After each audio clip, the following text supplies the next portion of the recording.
today. I have followed his blog for at least 40 years, maybe not Fantastic. quite that long, but and he's well known in the retirement planning space. And so, Michael, welcome to the show.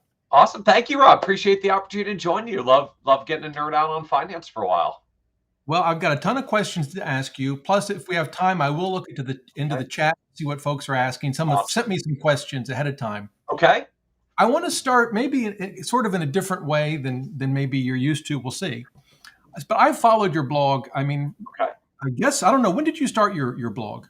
Oh, Nerd's Eye View sort of had a double launch. Originally in 2008, kind of tried blogging, didn't really get blogging in 2008. I was maybe a little early for our industry. Relaunched in 2010. It's really been going full Okay. steam for 12 Yeah. years now.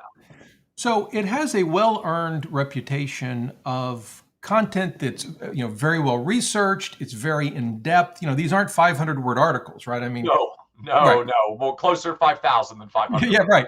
You take a deep dive. And so I would love it if you don't mind sharing your process. How do you go from idea to, like you said, a 5,000-word article? How does that work in your world? So, so the starting point of process for me, it really just comes from conversations I have out in the world, out in the advisor marketplace. So, talking to clients that we're serving, talking to other advisors in the community, which for me literally formulates into like an Evernote notes, because I'm using Evernote since forever, since early days of Evernote. That just becomes my dumping ground. Like, hey, I had this interesting conversation with a client. Like, it sort of sparked this idea. Like, I want to grab that. I might come back to that at some point. And so I just started keeping this list. And cumulatively over the years, the list grew huge. There are hundreds of ideas on that list of things that I might research or dive into further into at some point. And so then as I began a regular like writing and blogging process, it would really just be, hey, I'm going to pull out my list and look through and just say like, so which one of these is piquing my interest right now that I want to go deeper on? And most common that would just be, like if I heard it once, it's an interesting idea. If it came up twice, that might be notable. If it comes up at least 3 times in a Yeah. short period of time, like, okay, this is a trend. So it's time to actually go deeper on this and figure out like what can we do to delve deeper on this and find our angle, our take on it. And so kind of that combined with I am a bit of a voracious reader and consumer of content and research and have been since forever, just part of how I'm wired, that high volume of information plus high volume of conversations with the people we serve ends out with just kind of sometimes seeing opportunities to connect dots that other people don't connect and saying like, hey, I think there's something here that we could share out to the primarily advisor community that we write Yeah. for, but obviously the joy of the internet, it's out there for everyone. And I love how many in the fire community over the past 10 years have really become readers and followers of the blog as well. Yeah. So when you decide to take one of those ideas out of Evernote and actually produce an article, are you just sitting at the computer typing away? Do you dictate?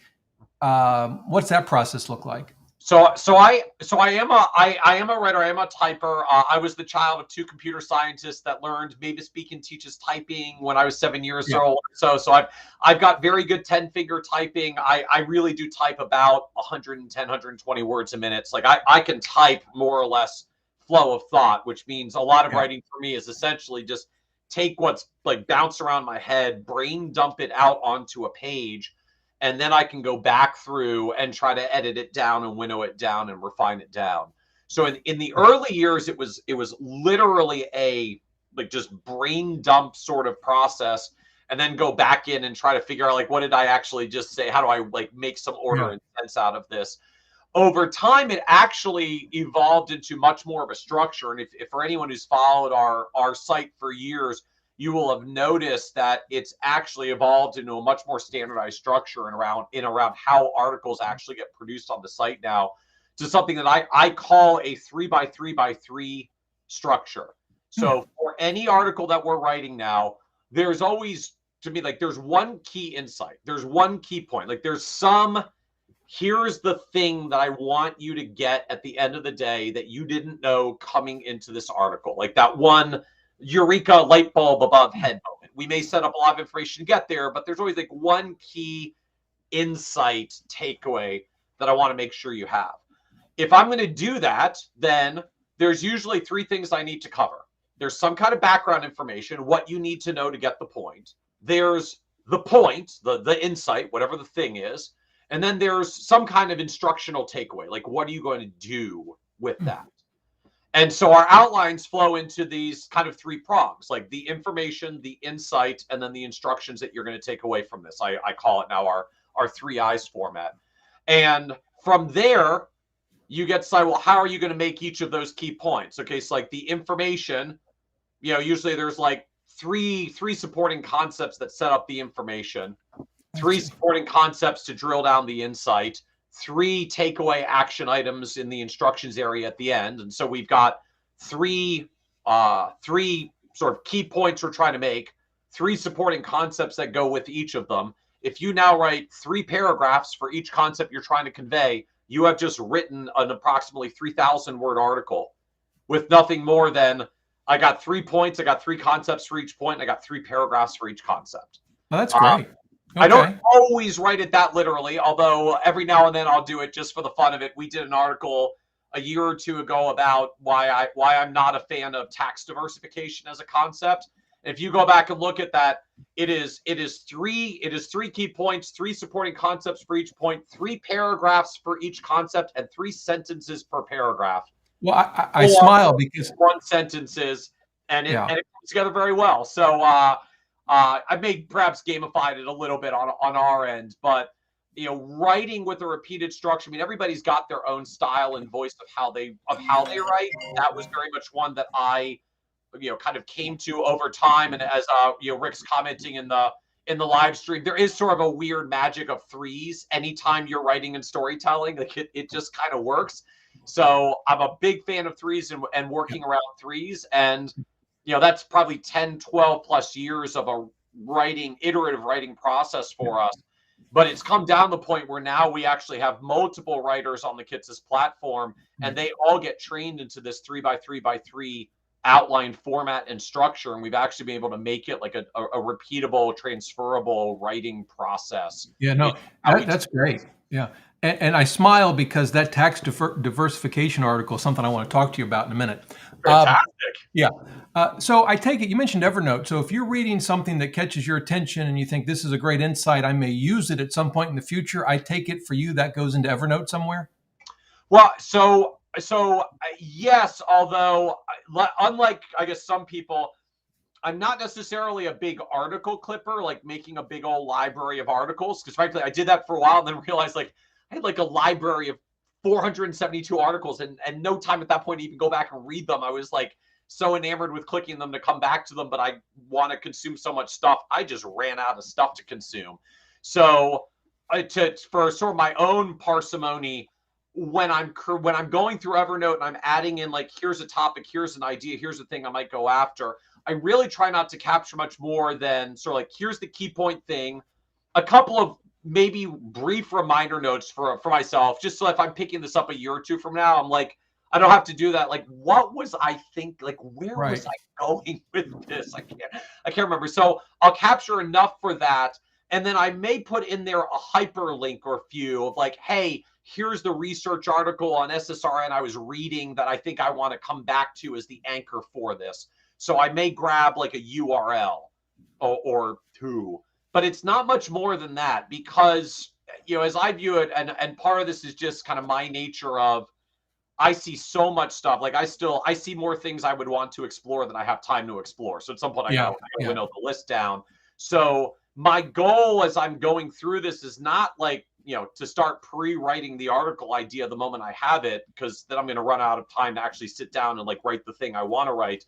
I try to capture as much as I need to capture so that if I come back to this later, when I'm looking at a lot of different ideas and saying what really strikes my fancy, like what do I want to dive into? Because frankly, you got to like what you're writing at some level, or you can't write, certainly at the long form level that we do, like you got to be into the topic or it's going to be torture to try to write that. It's really easy when you're into it. So I just try to capture enough so that when I go back later and say, okay, like today's a writing day on my calendar, I want to write something. Let me pull up the list. What is striking my passion to say, okay, I'm ready to just spend the day rolling up my sleeves and nerding out on this thing, going all out on it. I've got enough that I can pull it back up and get going again. But I can also get topics out of my head quickly enough when I'm capturing them that I don't spend hours trying to record the details of an article idea that I don't even end up coming back to because I end Sure. up in another direction. Sure. Okay. Well, good. Okay. Let's talk about stuff people are probably here to learn about. Sure. Although that was great for me, I can tell you that. So let's start with Roth conversion, since you mentioned tax diversification.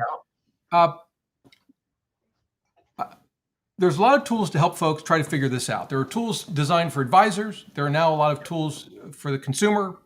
Yep. And I've used, at least on the consumer end, quite a lot of them. And where I've come out, there's always this, well, what's your marginal tax rate going to be at one end versus the other? And I think, except in extreme cases, the answer is probably, I have no idea. Right? I mean, I want you to push back if you disagree, but particularly when you're years away, I mean, goodness, obviously the tax laws could change. The RMD age could change and has and probably will again, or likely that it could. Are you going to do qualified charitable contributions or not? What will your traditional retirement accounts grow to? Yep. That's going to affect the whole analysis. And I kind of came away from it with the thought that, again, except in extreme cases, it's a best guess. I mean, the tools might help you crunch the numbers, but you got to give the tool all the assumptions you want it to use.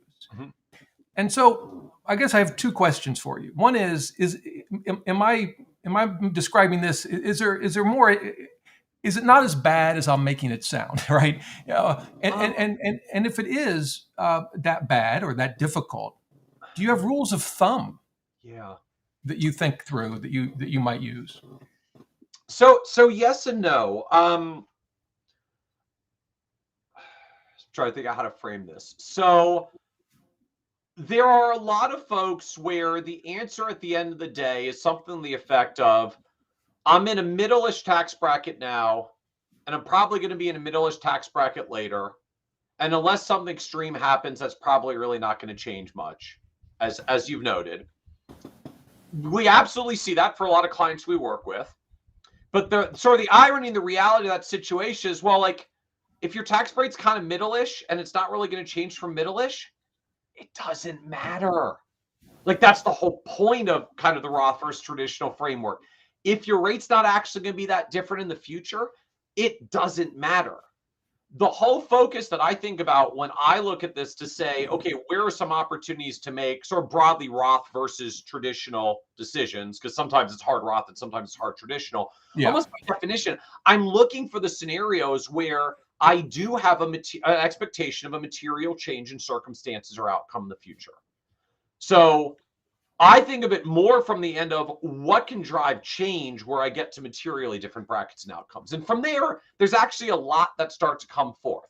Past 2 years, COVID, like, I'm unemployed, I got laid off. I'm a business owner and self-employed that's having not such a great year. A lot of folks had some low income years. Like, look, I don't know if you're going to be low income every year for the future. I don't know if you're going to be high income for every year in the future. I don't know whether you're going to retire super rich or affluent or what, but I'm pretty sure the year that your rate is zero, it's probably going to be not better than that in the future, since your rates can't really go negative. So, hey, here's an amazing opportunistic year. We're certainly filling negative income. Maybe we're filling 10 or 12% bracket. Maybe we're even filling 22 or 24% brackets, depending on where your income or affluence is.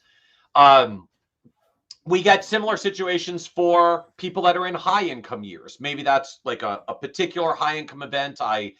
I'm selling a business. I work for a company that's, having a liquidity event or options exercises. Maybe it's just, hey, I'm in some peak earnings years and this ain't going to last forever because at some point I'm going to retire and my rate's going to be something lower than this because maybe I'll go from 30-something% tax brackets to 20-something% brackets, or from the 20s down to the 10 and 12% brackets.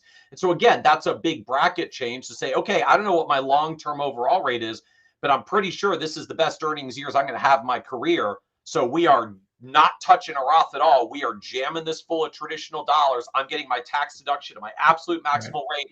And at some point in the future, I don't know whether my tax bracket is going to be lower or a lot lower, but I know in any of those scenarios, that's a better outcome than today for me to contribute to traditional today. And later I'll get around to doing a Roth conversion when my rates are lower.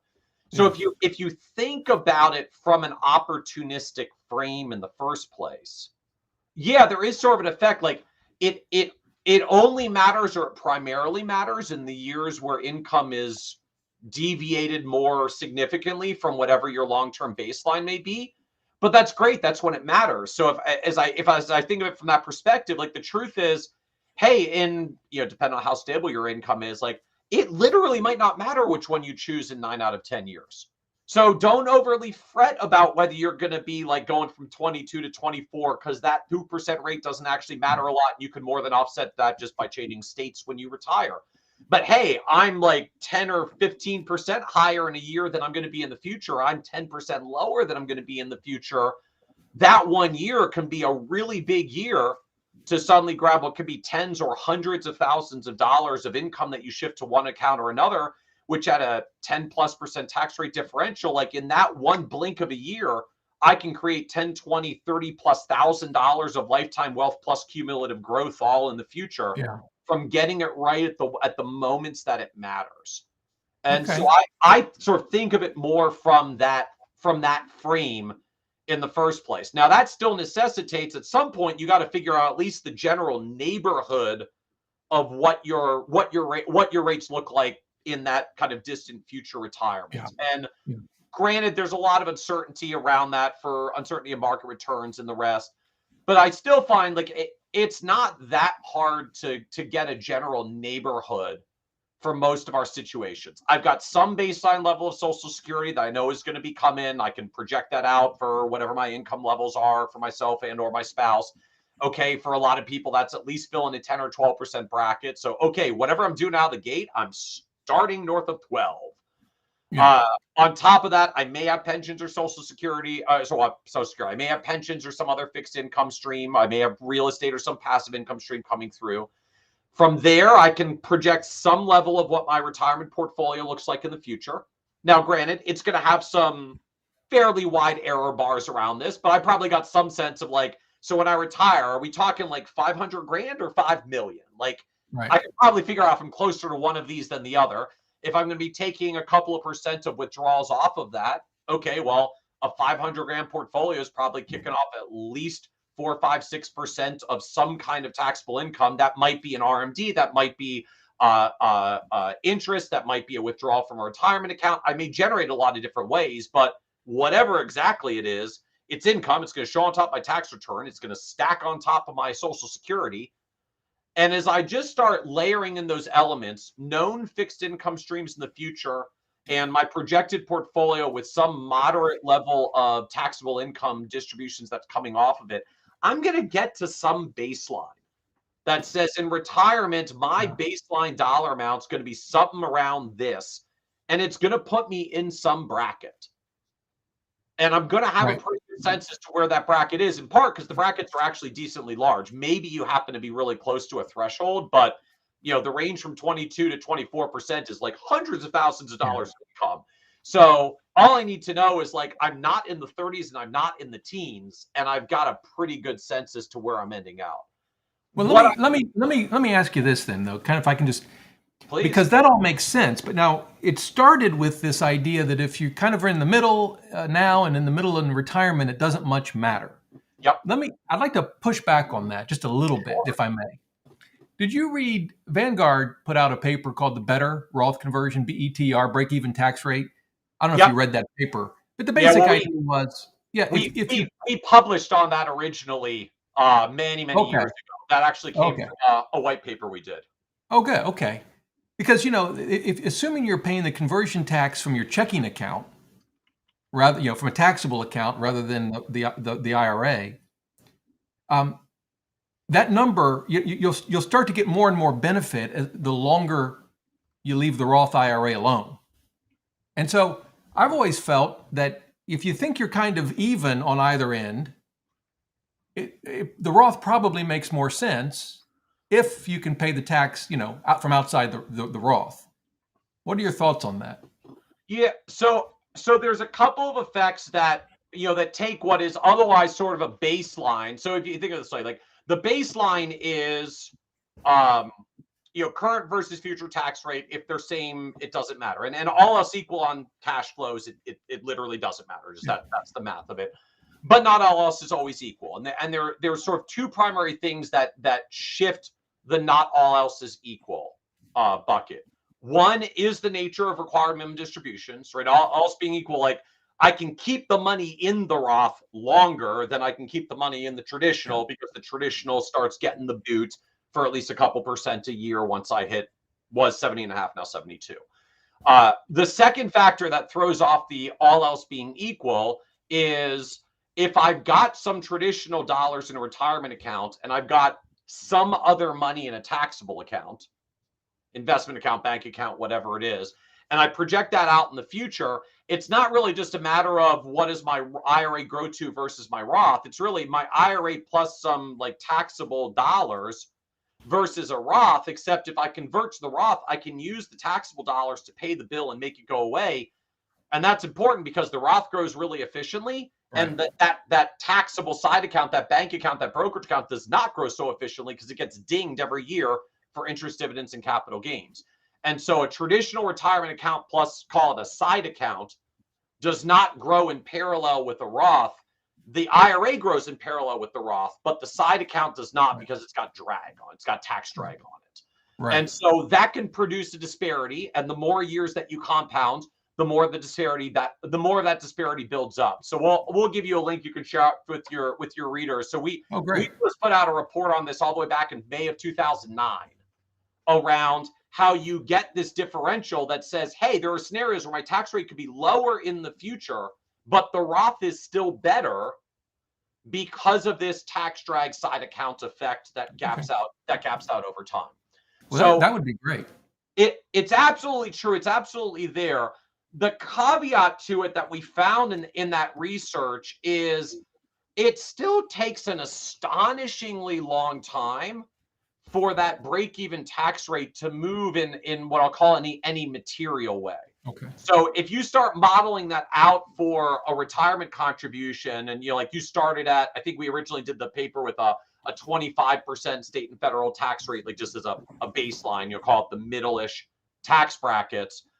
After 10 years, your break-even tax rate goes from 25, where you started, to like 22. So it moved a few points, but if I can move from the 22% bracket down one bracket to the 12, a tax bracket change is a 10, and the break-even shift was only 3.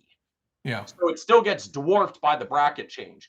After 20 years, you've moved from 25% down to about 19.5. So it's a 5.5% differential. But I can still change this by, one bracket change or one state change, depending on what state I live in and what state I may retire in. Even when you get out to like 40 or 50 years of running these accounts in parallel, the break-even tax rate shift goes about 8 or 9 percentage points. So not trivial. I mean, like that's some real dollars, right, especially added up with compounding.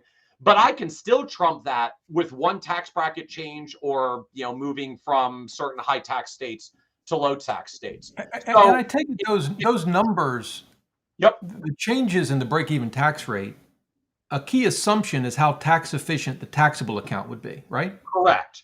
Yeah. So the more efficient you are in your taxable account in the first place, so just, I've got more buy and hold investments, I'm not turning them over as much. The irony is just like, while there's a lot of bad challenges of low yield, low interest rate environments, from a tax efficiency end, it's good. Like I'd rather have a low yield S&P with a lot of appreciation than a high yield S&P with no appreciation, because the dividend whacks me in the face with the tax bill every year, and the appreciation I only have to take as a hit whenever I actually do a sale and turnover. So ironically, like low yield environments of recent years actually is helpful from a tax efficiency perspective.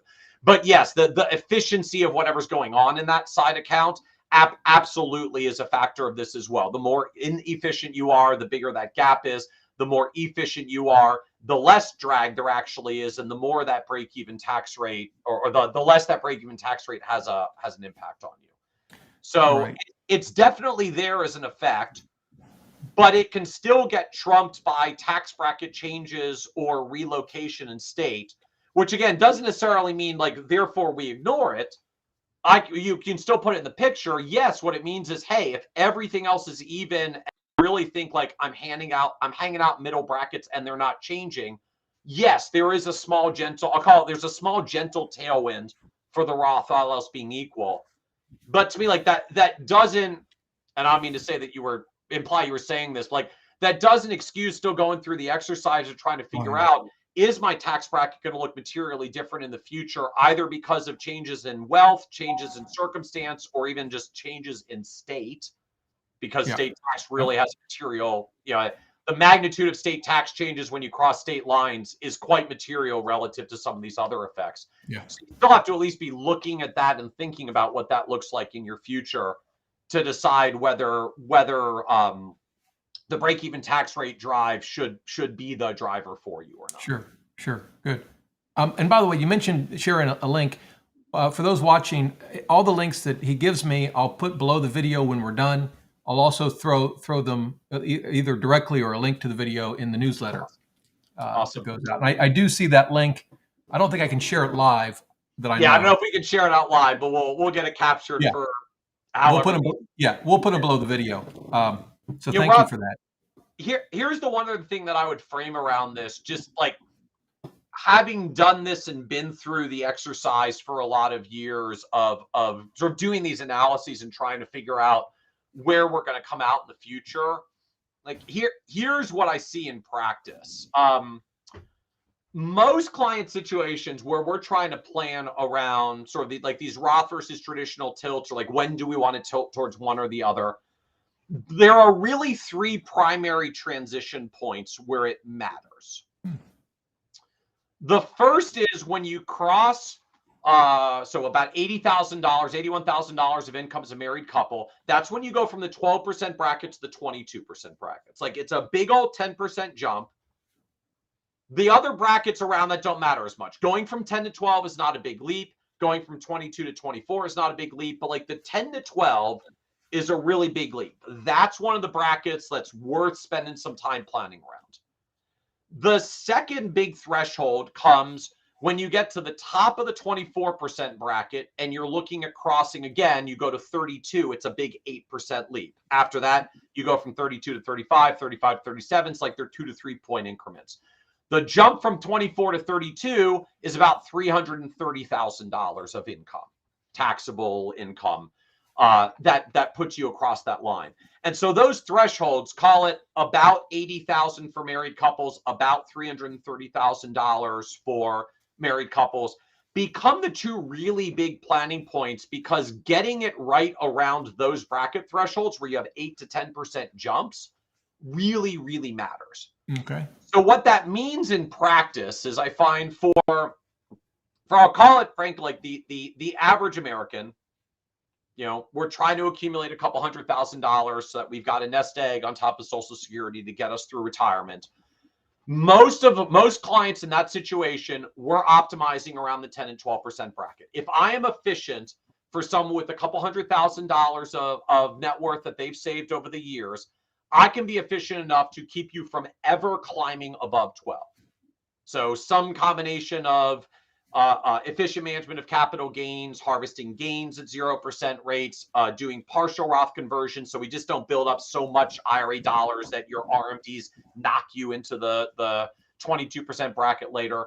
We'll do whatever tactical conversions we can do to fill up the 10 and 12% bracket. So we need to get proactive to say, hey, let's just do enough for Roth conversion this year. Maybe it's $5,000, $10,000, $20,000, $30,000, take you right up to the 81 threshold, so that you never go above 12.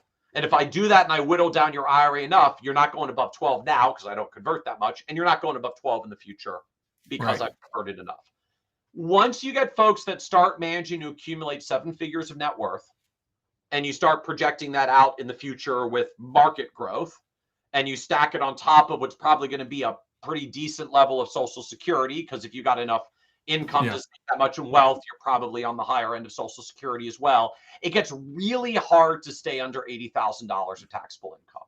Like the sheer momentum of your wealth, once you get to 7-figure investable, starts to push you over that line. So once you're over that line, we're out of the I'm going to fill the 12% brackets and we're into, okay, I'm now in the big, massive 20% brackets in the middle. The 22% bracket starts at 80 grand and the 24% bracket ends at 330. So I actually get a huge range in there where I can do rather sizable Roth conversions at basically no material change in tax rate. I mean, maybe I bump myself from 22 to 24, but like I ain't getting back to 12. And if I do this efficiently, I can avoid ever getting knocked into 32. Right. These are usually larger dollar amounts because by definition now I've got $1 or several million dollars. But I can do much larger conversions. For clients in this situation, we're often doing $100,000, $150,000, $200,000 Roth conversions. I can fill straight up to that $330,000 line at a relatively flat rate of 22 to 24, hang out there,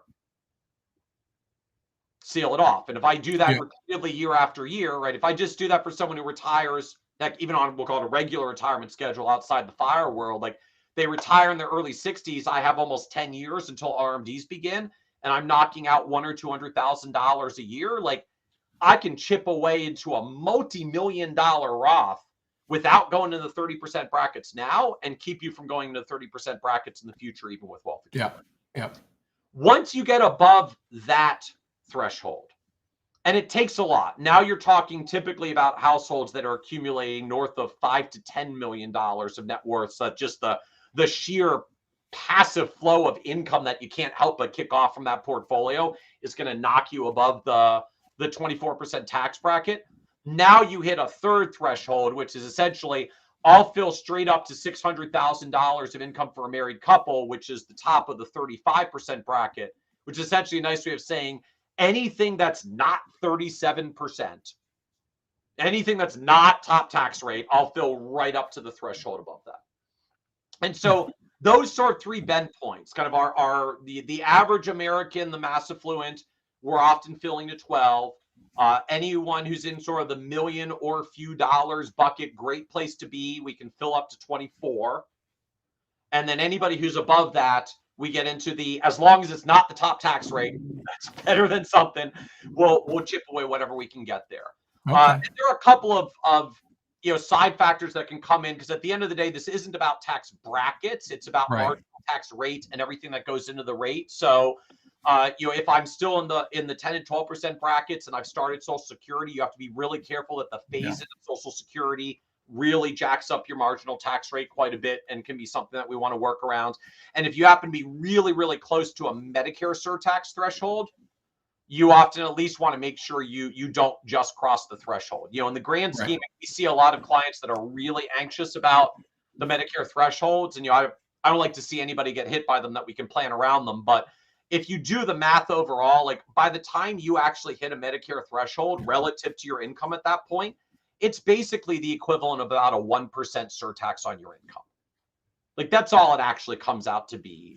It'll be about $1,000 by the time you're making 100 is what it comes out to be when you do the math. Now, if I'm like $1,000 away from that threshold and I knock myself over the line and I get $1,000 surcharge, this is not good. That's like 100% tax rate on the last $1,000. So if I'm really close to the threshold, I do want to make sure that I don't accidentally bump myself over the threshold. But short of those who are really right up against the threshold in the first place, we actually find that just the effective planning around Roth versus traditional decisions so trumps the impact of like $1,000 IRMA threshold at the margin that it's much more impactful to do good Roth planning and just let the Medicare taxes fall where they may, as long as you don't just put yourself like $1 on the wrong side of the line, because that was a really expensive last dollar. Yeah, it's a cliff. You go off. Yeah. Let me sort of change directions.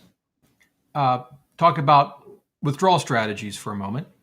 Mm-hmm. And I have a couple of questions here. Sure. I know you've done a lot of work on sequence of returns risk. Yep. Which, really comes into play in a lot of different cases, but certainly if you want to do a Bill Bengen 4% constant dollar, I mean, that's like exposing yourself to probably the most significant sequence of returns risk. But I'm curious, it seems to me that I'll call it sequence of inflation risk, is really the more serious concern, because it's cumulative, right? Well, unless we went into a prolonged period of deflation, Mhm. we got 9% this year, and that just gets added. If Yep. this is your first year in retirement, that doesn't just affect you this year; it affects you for the rest of your life, right? Absolutely. With returns, as we know, they go up, they go down, they go back up, they go back down, and they slowly, hopefully, gradually go up. Mhm. So I'm curious, while there's a lot of talk about sequence of returns risk, and it's a serious risk, isn't inflation our bigger concern when we're in retirement? So yes and no. I mean, I certainly agree. Like this impact of inflation is significant. It's particularly pernicious for that very reason that you noted. Like this isn't just like a high inflation year as though it's a bad market return year. Like this is the new baseline for all future spending, and it compounds out in some really challenging ways. I think that so just like nerdy finance, and for me, uh we tend to decompose returns into a couple of components. Like there's some initial return that I get, like the raw gross return. I can net inflation against that to get to some level of real after tax, or excuse me, after inflation return. I'll come back to taxes in a moment. And what really drives sequence of return risk at the end of the day, like it's not we'll call it the nominal returns, the gross returns. It's the real returns. It's the real returns after inflation. And so absolutely, like high inflation becomes a challenge, frankly, because it means you might come out the gate and say, like, this is great, I'm getting higher returns. It's like, yeah, but after inflation, you're not actually getting higher returns. Like your Right. return just got grossed up by inflation. You may not even be doing better than you were before. And frankly, like a lot of the fixed income environment today is a great example of this, right? I see a lot of folks like, this is great. I can finally get 2 in my savings account instead of 0.25. It's like, yeah, but inflation went to 9. Like you're actually losing more now at 2% yields Yeah. than you were a few years ago at near 0% yields. So sequence matters. Sequence really ultimately drives much more off of real returns than nominal Okay. returns. And we'll give you, like, we've written about this a bit in the past as well, that just literally like sequence of return risk is much more correlated to real returns than nominal returns. So yeah, like high inflation environments then become very concerning and challenging, because often when inflation comes, particularly when inflation kind of spikes up quickly, uh, a lot of the rest of the return environment lags before it catches up, right? Like in theory, if I'm supposed to keep getting even a mere 0% real return on my bonds right now, I was getting like 1 or 2 a few years ago. I should be getting like 9 to 10% on my bonds to get a real return above my 9% inflation, and I'm not getting that right now. I'm not getting anything close to that. Except So for I bonds, we do have that. yes, except for I bonds. And so that becomes a huge concern, but it's not the inflation per se. If I could actually go and buy an unlimited amount of I bonds giving me my return above inflation environment right now, I wouldn't actually be as concerned about inflation. If I was confident, like, well, my stocks will give me my equity risk premium plus a base risk free rate that is tied to the rate of inflation, then frankly, I should be getting like double digits on my stocks right now as a baseline return. And then I wouldn't feel so bad. Like I'm not as worried about inflation if I'm actually getting 15 on my stocks every year, but I'm not right now. And so that's a problem. But that's not purely a function of inflation, at least as I think about it. It's a function of real return. But yeah, the fact that inflation has spiked up and market returns and fixed income returns have at least not yet adjusted to that is a huge just sort of headwind right out of the gate for anyone who's retired, or just a headwind for anybody who is Right. in the retirement stage. Well, there's many ways to try to address all of this, right? Yep. You've talked about rising equity glide paths, where you actually start maybe with as an example, a 30-70 portfolio, 30% stocks, and maybe one way to do it would be to spend down the bonds for some period of time until you get to 50-50 or 60-40. Yep. And you've written about that. By the way, I'm curious, and I think you wrote about that with Dr. Fowl, right? Yep. Have your views on that changed at all since you've published your work? On kind of rising equity glide paths, and ultimately we kind of turned it around and I talk about it more these days as a bond tent, right? Like I'm going to build an extra bond allocation that I'm going to wind down. It feels a little more naturally intuitive than I'm going to start with less stocks and build them up, even though A minus B is the same thing. You get to the same place.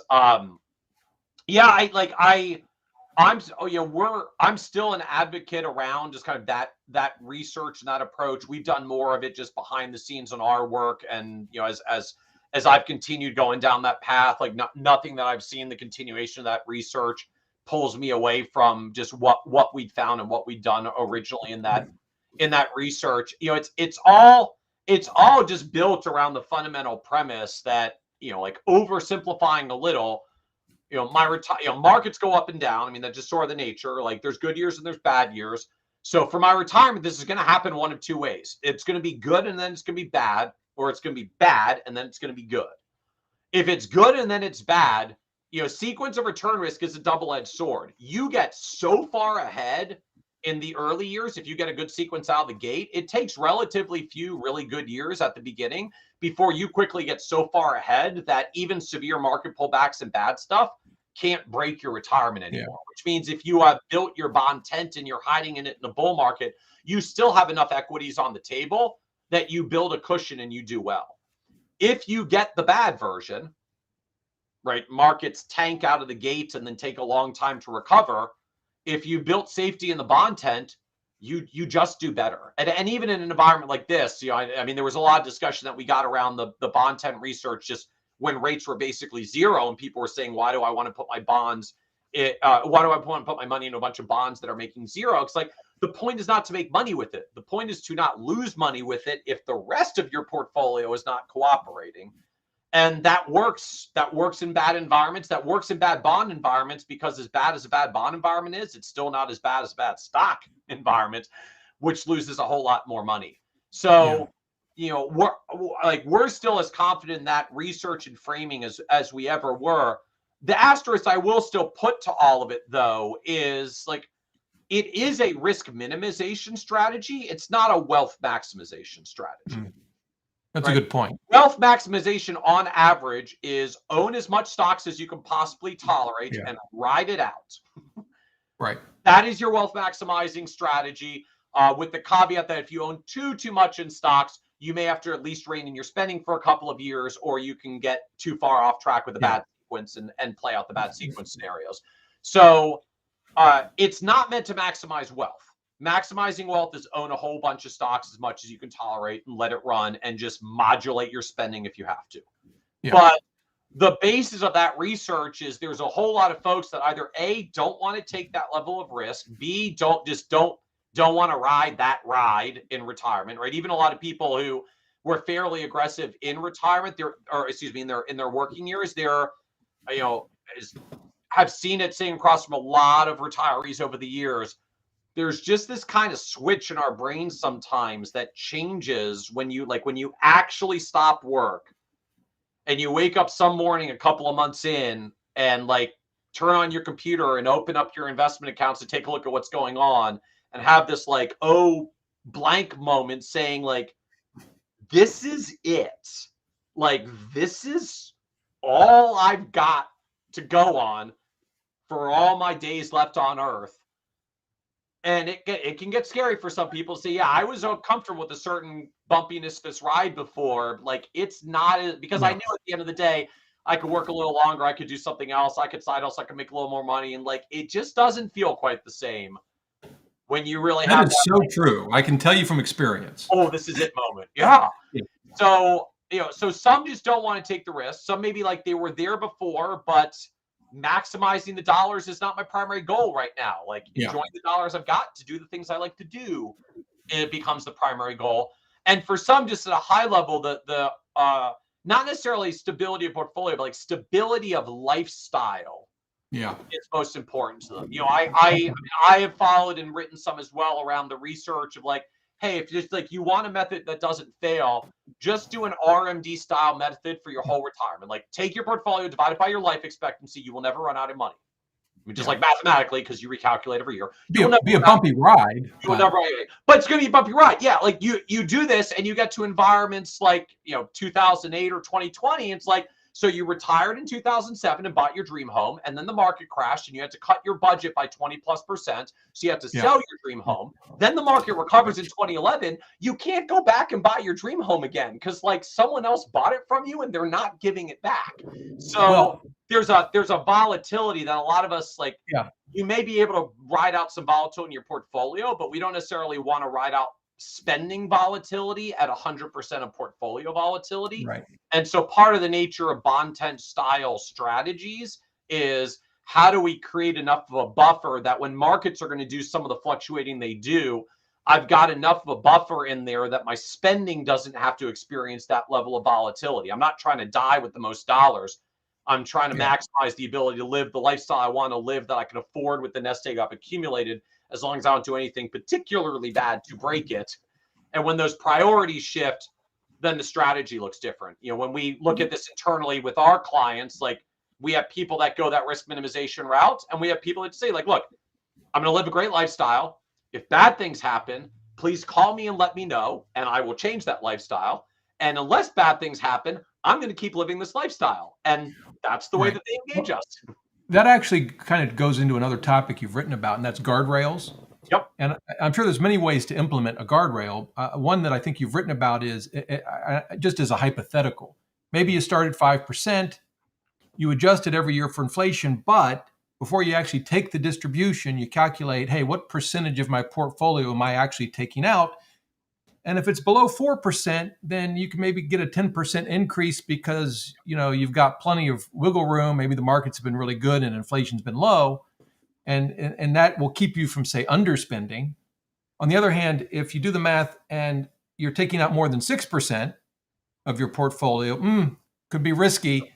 Let's cut back. We'll take a 10% reduction in our spending.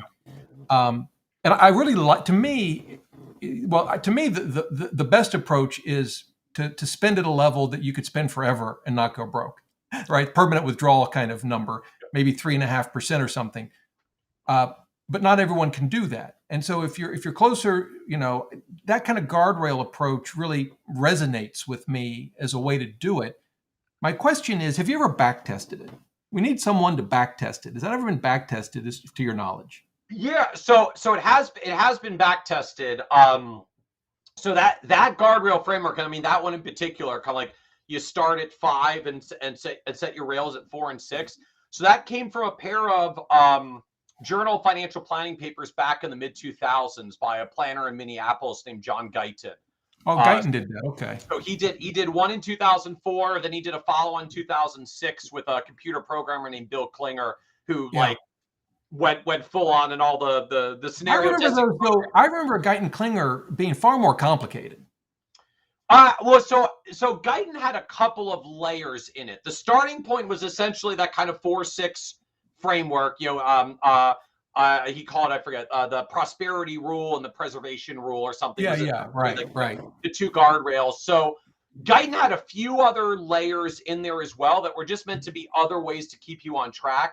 The sort of the two other big layers that were in Guyton's paper was he actually had one that said if you ever get inflation that goes higher than 6%, cap yourself at 6%. When is that going to ever happen? Yeah, I know. Yeah, he was so mocked for that when he did it back then. But but it was looking off the data of the 70s of like, yes, as we discussed, like high inflation gets pretty painful. He also had sort of a lighter weight version of that adjustment that we actually published some follow-up research on later that essentially was if you get to the end of the year and the total return of your portfolio is not positive, like just net return less than 0, you don't get your inflation adjustment this year. You have to give up this year's inflation. See, now conceptually that doesn't make sense to me that you would have that rule and a 4 and 6% buffer. Like, why would you need both?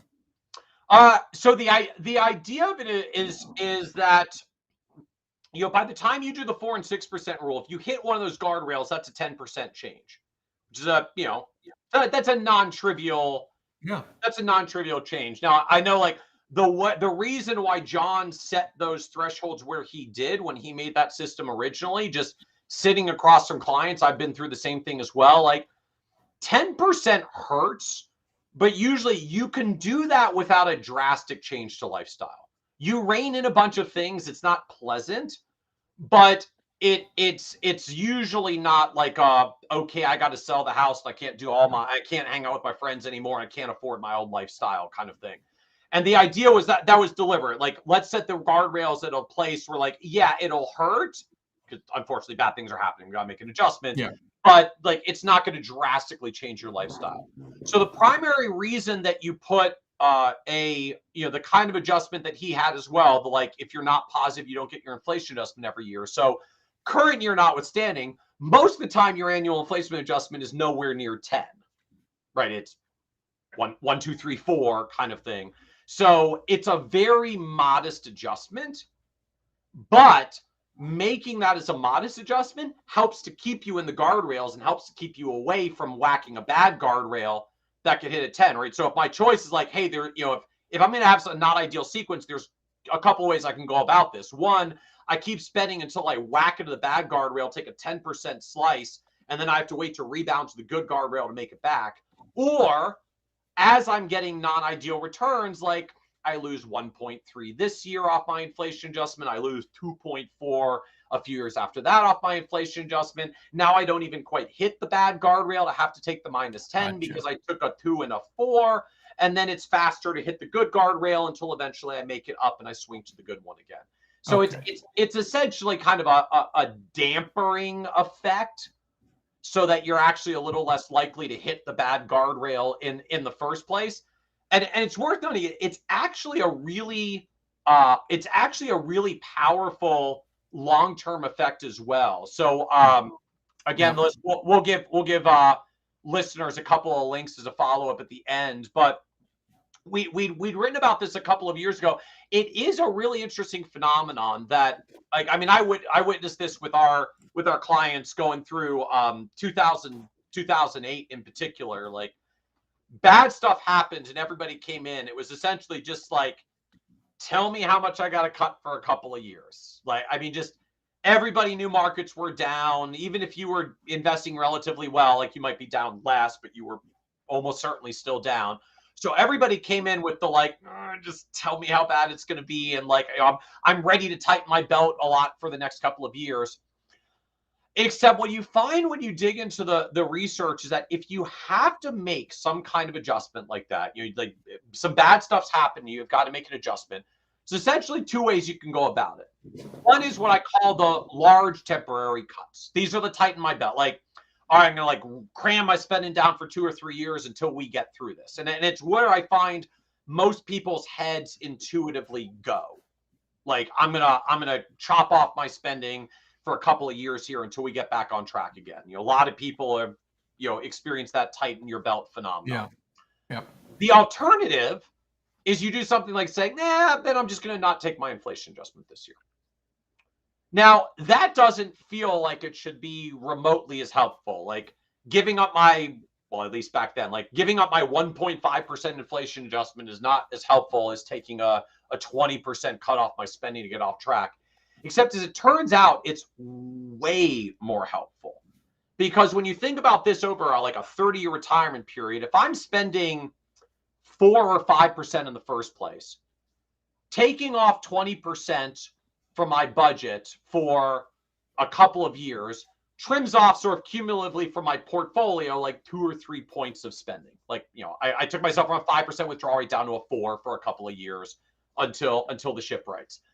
If I cut off just a point or two of inflation, whereas you noted at the beginning, that's not just a point or two this year, that's now a new lower baseline for every year thereafter. Giving up an inflation adjustment is like trimming off 1 or 2 percentage points of my spending for life. Yeah. Which means I can actually save way more off my lifetime spending by just giving up a year or two of an inflation adjustments that current year notwithstanding, most of the time I would hardly notice. I mean, most of the time we just kind of spend whatever's in the checking account. So if I distribute a little more of the checking account, I spend that. If I don't distribute a little bit more of the checking account, I spend that. Most of the time we can navigate I didn't get my inflation adjustment this year just in the normal slush of cash. Except the irony is I gave up my inflation adjustment actually helps as much or more, then I'm going to do this massive belt tightening thing that's way, way harder. And So then, by the way, and afterwards go back to your original trend line with the yeah, big cut. and then Right, and then you may still kick back in the right, original trend right, line later. right. So Okay. to me, it was an underappreciated part of Guyton's study. I mean, I think he originally did it just to kind of dampen down how often you whacked off the bad Okay. guardrail before you got back to the good one. But it's actually a super powerful effect in the first place, that for those who have a bad start out of the gate, just like you're going down a bad sequence path, trimming out inflation adjustments and just being true to that, which means you have to not take extra Yeah. distributions to make up the Yeah. fact that everything got more expensive. Like, it'll feel a little bit pinchy, but it's better to feel a little bit pinchy and normalize to that than put yourself through a really big spending cut Sure. that you're hoping to make back later, except it turned out you didn't even need to do that Okay. severe cut to yourself. That makes good sense. So it's like when the market's down, you don't get your inflation adjustment. That's like the rumble strip on the side of the road. It warns Yep. you that you're getting close.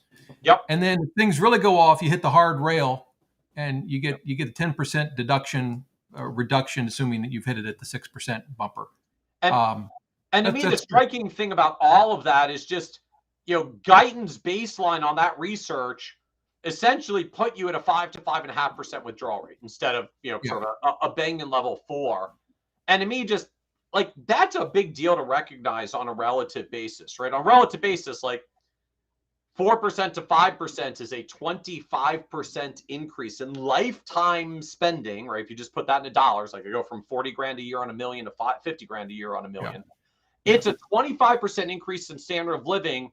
And all you have to do, air quotes, like all you have to do for that is be willing to accept some level of spending variability, right? Where Right. either you don't get your inflation adjustments, or you might hit the occasional guardrail and have to make an adjustment. And to be fair, like, have sat across a wide range of retirees over the years that we've worked with. Like, for some people, that is totally fine. Like, I mean, heck, if you really get down to the math of it, if you go down a Guyton rule and you hit a bad guardrail, the first guardrail you hit, you're still above Bengen's 4.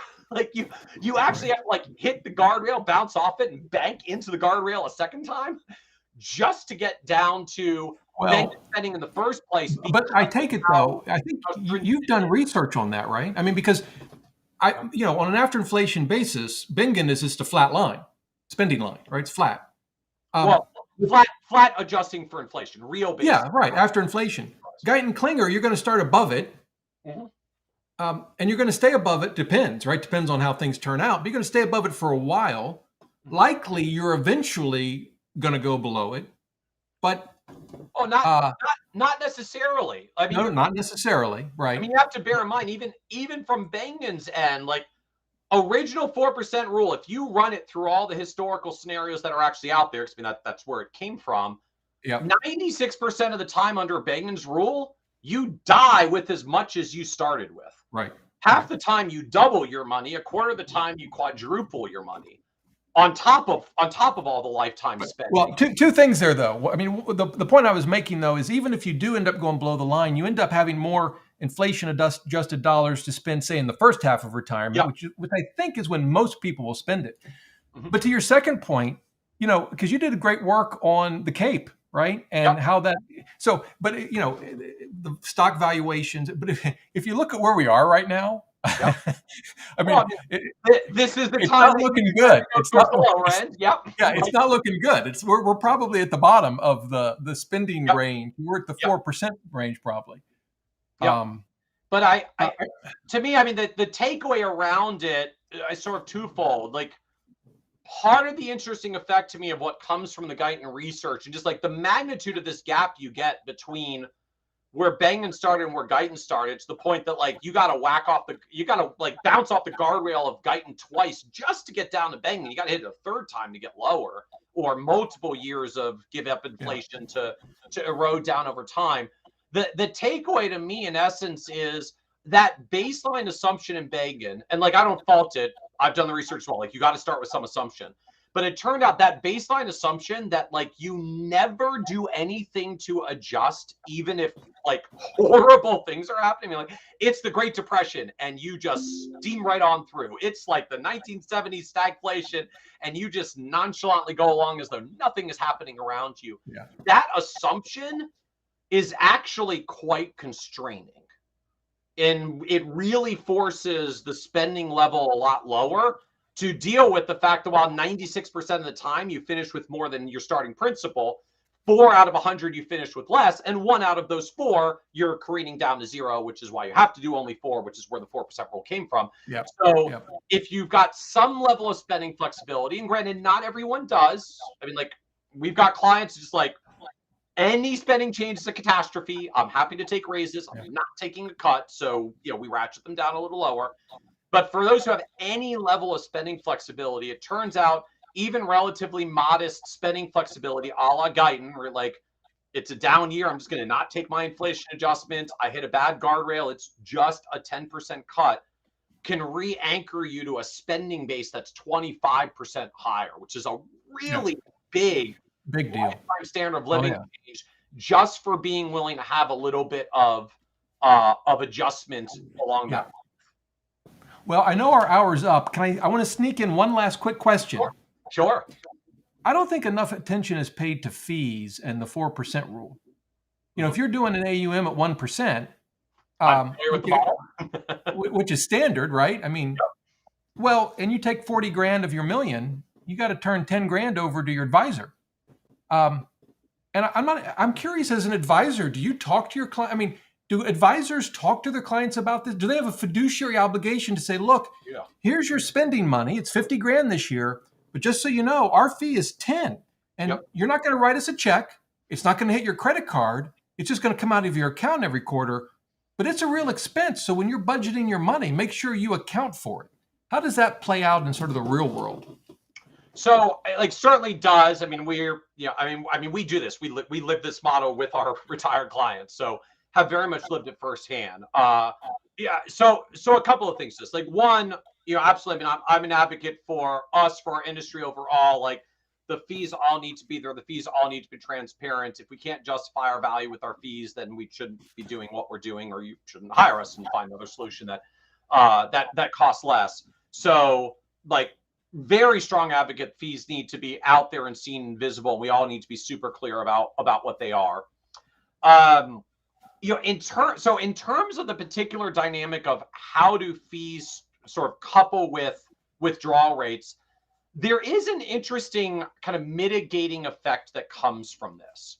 So I'll give you one more link into the chat so you can follow on with this for the folks that want to see the gory math to this.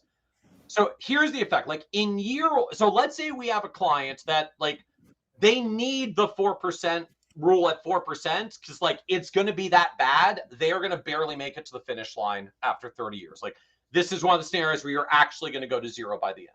So in year one, 1% fee is, you call it 10 grand on a million, and you're spending at 4% is 40 grand on a million. So the 10 is 10 off of 40. When I get to the end, year 30, by now I'm probably, my spending inflation adjusted is probably north of 100. And if I'm in a spend down scenario, like basically the last year I spend the whole 100 because like that's the last check. But that means in that year, my spending is 100. My AUM fee at that point would be 1 because it recalculates and it goes down as your portfolio goes down. So in year one, the AUM fee is taking 1 out of every $4. In year 30, the AUM fee is only taking 1 out of every $100 because that's all you got left at that point. So the effect that occurs is essentially AUM fees and that model in the bad scenarios becomes a self-mitigating effect. The cost goes down in the scenarios that you're spending down, and it diminishes its own impact. Now, that doesn't make the impact of fees go away, but what we find at the end of the day is like if my initial safe withdrawal rate was 4 and I'm paying a 1% fee, it turns out 4 minus 1 is about 3.5. 4 minus 1 isn't 3. 4 minus 1 is about 3.5. A half of it is just like the true drag off of impact of fees on lifetime spending. The other half is, well, as I'm spending down, the advisor's fee starts winding down, and they lose a little bit as I lose a little. Now, if you get a good market scenario and markets are going up, frankly, the fee is going to have a much more direct effect, but it's going to turn out like you start out spending 4. It turns out your safe withdrawal rate was 7 because it's a bull market. The fee was taking 1 off of that, so it should have been 7 minus 1 equals 6, except you were only spending 4. So you're actually still more than fine. Like the fee did not impinge your standard of living because your returns were exceeding the baseline that you needed anyways. So in the spend down scenarios where that fee drag like truly matters from a sustainable retirement incomes perspective, the fee does matter, but it's not as dramatic as we make it out to be because of that spend down effect. You really find like 4 minus 1 isn't 3, 4 minus 1 is about 3.5. And there's actually a secondary effect that if you stack on top of that the drag of taxes, however you want to look at it, either taxes drag down your returns, which means your fees actually end up being lower over time because there's less portfolio that the advisor bills on, or conversely, advisory fees, at least in some cases historically, have been deductible. If you can deduct any portion of that fee, if we get that deduction back at some point, that also partially comes off. And so any scenarios or the interplay between taxes and fees, either the fee is deductible in some cases or the taxes reduce the size of the portfolio and therefore reduces the size of the fee. When you mix taxes and fees together, what you end out with is 4 minus 1 equals about 3.7. So, well, it's interesting. There's papers on this, and you're right. It doesn't actually translate to 1%. Yeah. Based on at least the research I've read. Although, one could look at it just from a pure spending. How many dollars do you have to spend on an after fee basis? Mm-hmm. And there, it's just your safe withdrawal rate minus the fee, and that's what you've got left. Well, good. Well, I've taken up more of your time than I had promised. Okay. But good. I hope this was helpful for everybody that's listening. I see all of the links you've put in the chat. I will leave those below the video. If you have others that you think of afterward, please email them to me. Sure. I can always add them at any time. Absolutely. Absolutely. Happy to share out. Well, great. Well, thank you so much for your time. I appreciate it. Absolutely. My pleasure. Thank you, Rob. Appreciate everyone for dialing in. It was good. Good to see all the chat moving along as well. So awesome. Oh, great. Take care. Appreciate it, Michael. Awesome. Thank you. Take care, everyone. All right, gang. Well, that was a lot of fun for me. I hope you enjoyed it. I'm going to do some more videos on this question of fees and safe withdrawal rates. The research I've read actually is consistent with what Michael said, even though mathematically you might think that can't be. What am I missing? Of course, it does, as he pointed out, it still doesn't change the fact that whatever the impact ends up being, fees take away spending money. But we'll circle back on that. I will add links to the videos soon, later today. And there you go. Hope you had fun. I know I did. I will be back on Monday for a live Q&A. Hope to see you then. And until then, remember, the best thing money can buy is financial.